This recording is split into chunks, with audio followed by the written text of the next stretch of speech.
Hello everyone, welcome back to another video. और पिछले video में पार्ट 1 में अपन ने रिप्रोडक्शन यानी कि उनका जो एग्जांपल्स थे, आज अपन बात करते हैं पार्ट 2 के अंदर रिप्रोडक्शन से आगे। क्योंकि ये थोड़ा बड़ा होने वाला था तो ज़्यादा लंबा वीडियो हो जाता, इसलिए मैंने छोटे छोटे पार्ट में बनाने का कोशिश कर रहा हूँ। तो रिप्रोडक्शन की बात करते हैं। तो अगर अलग वीडियो रहेगा तो आप अलग एनर्जी से देखोगे, ठीक है। तो इसका जो रिप्रोडक्शन होता है वो 3 टाइप का होता है। सब में ध्यान रखना कि जितने भी एल्गी होंगे अपने पढ़ेंगे उसमें 3 टाइप का रिप्रोडक्शन होने वाला है। फर्स्ट है वेजिटेटिव, इंग्लिश वालों के लिए, हिंदी वालों के लिए भी मैंने नाम लिखा हुआ है, तो दोनों के लिए बेस्ट रहेगा। अलैंगिक यानी कि एसेक्सुअल, और जो लैंगिक होता है वो होता है सेक्सुअल, ठीक है। तो इस तरीके से इसको याद रख लेंगे। ये 3 टाइप के रिप्रोडक्शन प्रेजेंट हो सकते हैं मेनली इनके अंदर। और अब बात करते हैं एक एक की। तो सबसे पहले आता है वेजिटेटिव रिप्रोडक्शन। तो इसके अंदर होता है बाई फ्रेगमेंटेशन। फ्रेगमेंटेशन से होगा जो भी वेजिटेटिव रिप्रोडक्शन होगा एल्गी के अंदर, वो होगा फ्रेगमेंटेशन से। फ्रेगमेंटेशन हिंदी वालों के लिए होता है विखंडन, और फिर जो है हर फ्रेगमेंट से न्यू प्लांट बन जाता है, ठीक है। तो फ्रेगमेंटेशन से होगा तो फ्रेगमेंट से छोटे छोटे फ्रेगमेंट्स बन जाएंगे प्लांट के, और फिर वो जो हर फ्रेगमेंट से एक नया प्लांट ग्रो हो जाएगा। अगली बात समझ में, ये होता है वेजिटेटिव रिप्रोडक्शन। अगली बात करते हैं कि एसेक्सुअल रिप्रोडक्शन यानी कि अलैंगिक जनन। ये होता है by different type of spores. इसमें स्पोर्स बनते हैं और उस स्पोर्स को बोलते हैं जूस्पोर। आ गई बात समझ में। स्पोर होते हैं, स्पोर को बोलते हैं जूस स्पोर। और अब इस जूस स्पोर में होता क्या है कि इसमें फ्लैजिलेट प्रेजेंट हो सकती है। इसमें जूस स्पोर में फ्लैजिला प्रेजेंट हो सकती है, तो जिसकी वजह से ये चल सकते हैं। आगे बात समझ में, यानी कि अगर जूस स्पोर होते हैं, स्पोर्स होते हैं, वो जूस स्पोर होते हैं, और जूस स्पोर्स के अंदर फ्लैजिला प्रेजेंट हो सकती है, जिसकी वजह से वो मोटाइल हो सकते हैं, या फिर इन स्पोर से प्लांट बन जाता है। और फिर ये जो स्पोर होते हैं अगर वो चल सकते हैं तो अलग अलग जगह पे चले जाएंगे चल के फ्लैजिला के द्वारा, और वहाँ जाके वो एक नया प्लांट ग्रो हो जाएगा। और इस तरीके से एसेक्सुअल रिप्रोडक्शन जो स्पोर्स के द्वारा परफॉर्म हो जाएगा। आगे बात समझ में। जो मेन चीज़ें हैं मैंने सब बता रहा हूँ मैं इन चीज़ों के अंदर, इससे ज़्यादा आपको कुछ ध्यान नहीं रखना, ठीक है। अगला करते हैं सेक्सुअल रिप्रोडक्शन। तो सेक्सुअल रिप्रोडक्शन होता है by the fusion of 2 gametes. अब 2 गैमेट्स के फ्यूजन से होगा, तो गैमेट्स तो हो सकते हैं वो आइसोगेमस भी हो सकते हैं और एनाइसोगेमस भी हो सकते हैं। तो उसके डिफरेंस के अकॉर्डिंग अपन देखते हैं आगे। तो ये देखो, मैंने बताया था कि जो फ्यूजन है 2 टाइप के गैमेट फ्यूजन होंगे। एक तो हो सकते हैं आइसोगेमस, एक होते हैं एनाइसोगेमस या फिर ओगेमस। डिफरेंट है, असम युग्मकी बोल दो या फिर विषम युग्मकी बोल दो, कोई फर्क नहीं पड़ने वाला। बट हो गए इसके अंदर डिफरेंट ही, समान युग्मक नहीं होने वाले। अपन देखते हैं एक एक करके। सबसे पहले बात करते हैं अपन आइसोगेमस की। आइसोगेमस यानी कि जो साइज में सेम होंगे, ठीक है, जो साइज में सेम होंगे। इसके एग्जाम्पल होते हैं कि flagellated plus same in size. इसके भी टाइप हो सकते हैं। एक फ्लैजिलेटेड होगा प्लस साइज में सेम होगा, इसका एग्जाम्पल होता है यूलोथ्रिक्स। क्योंकि साइज में सेम तो होना ही है, क्योंकि अपन बात ही आइसोगेमस की कर रहे हैं, ठीक है। तो फ्लैजिलेटेड और नॉन फ्लैजिलेटेड होगा, उसके बारे में अपन ज़्यादा बात होगी। तो साइज तो सेम होने वाली है, कोई दिक्कत नहीं है। अगर जिसमें फ्लैजिला प्रेजेंट है और वो आइसोगेमस है और साइज में सेम है, कई बार ऐसा क्वेश्चन पूछते हैं, तो उसमें घबराना नहीं है। बस ये चीज़ ध्यान रखो, तुरंत टिक करोगे आंसर। इसका एग्जाम्पल है यूलोथ्रिक्स, ठीक है। अगला है non flagellated plus same in size. अब बस साइज सेम है यहाँ पर भी, बट यहाँ पे नॉन फ्लैजिलेटेड है। इसका एग्जांपल है स्पाइरोगायरा।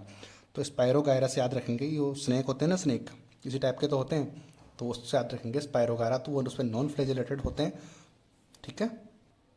अब इसकी ट्रिक ये बनाई हुई है कि स्नेक जो होता है उड़ नहीं सकता है। उड़ नहीं सकता क्यों? क्योंकि उसमें फ्लैजिला नहीं है, तो वो उड़ नहीं सकता।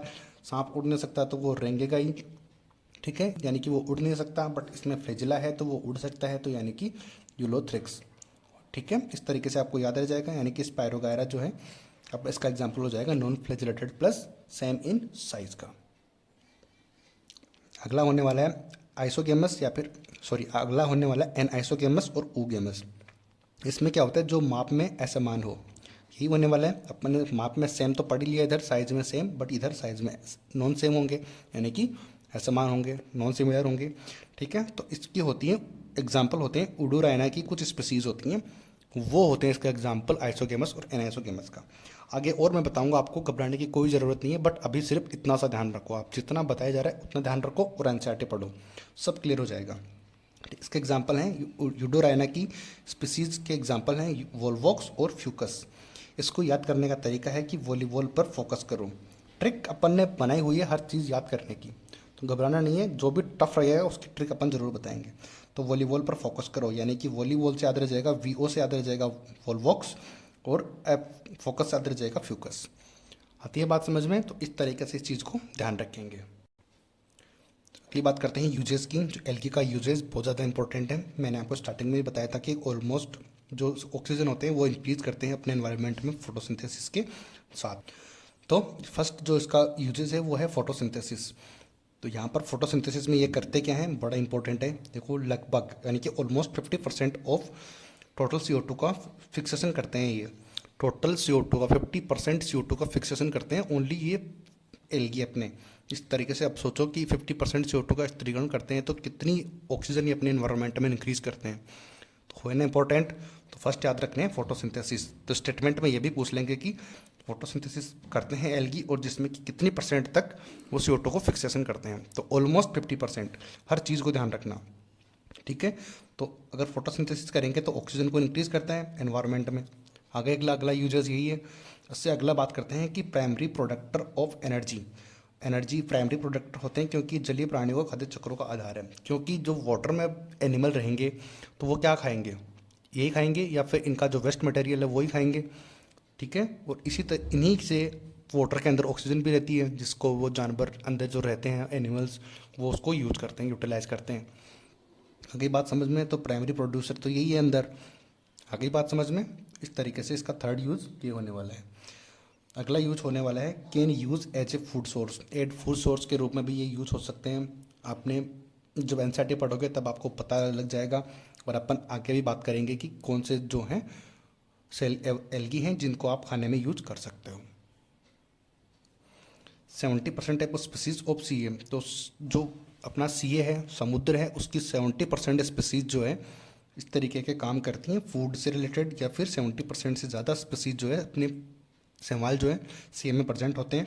जैसे कि बोलते हैं पोरफायरा, लेमिनेरिया, सार्गेसम। इनको जो है खाने के रूप में अपन यूज़ कर सकते हैं। अपने NCERT में डायरेक्ट लाइन लिखी हुई है, उससे आप ध्यान रखोगे। अब इसको याद करने का तरीका भी अपने पास है। फिर तो अगर ये चीज़ इतनी इंपॉर्टेंट है तो याद करने का तरीका तो होगा ही। तो ट्रिक अपने पास है। तो पैसे सलामत हैं, यानी कि पैसे सलामत हैं, यानी कि अब एनवायरनमेंट से अपन को मिल रही है चीज़ें, शैवाल दे रहे हैं, तो क्या अपन उनको पैसे देते हैं? क्या नहीं देते, फोकट में यूज़ करते हैं हर चीज़ को। तो वहाँ पर फोकट में यूज़ करते हैं तो पैसे तो सलामत हैं ही, अपने पैसे तो नहीं देने पड़ रहे। तो इस तरीके से याद रख लेंगे इस चीज़ को कि फूड के लिए यूज हो रहे हैं ना ये सारे, तो फूड के लिए यूज हो रहे हैं तो फूड के तो पैसे देने नहीं पड़ रहे, फोकट में मिल रही है तो पैसे से सलामत है। तो पी से याद रखेंगे कि पोरफायरा, पोरफायरा है। एस ऐसे याद रखेंगे कि सार्गेसम है। एल ऐसे याद रखेंगे लेमिनेरिया। इस तरीके से ये तीनों एग्जाम्पल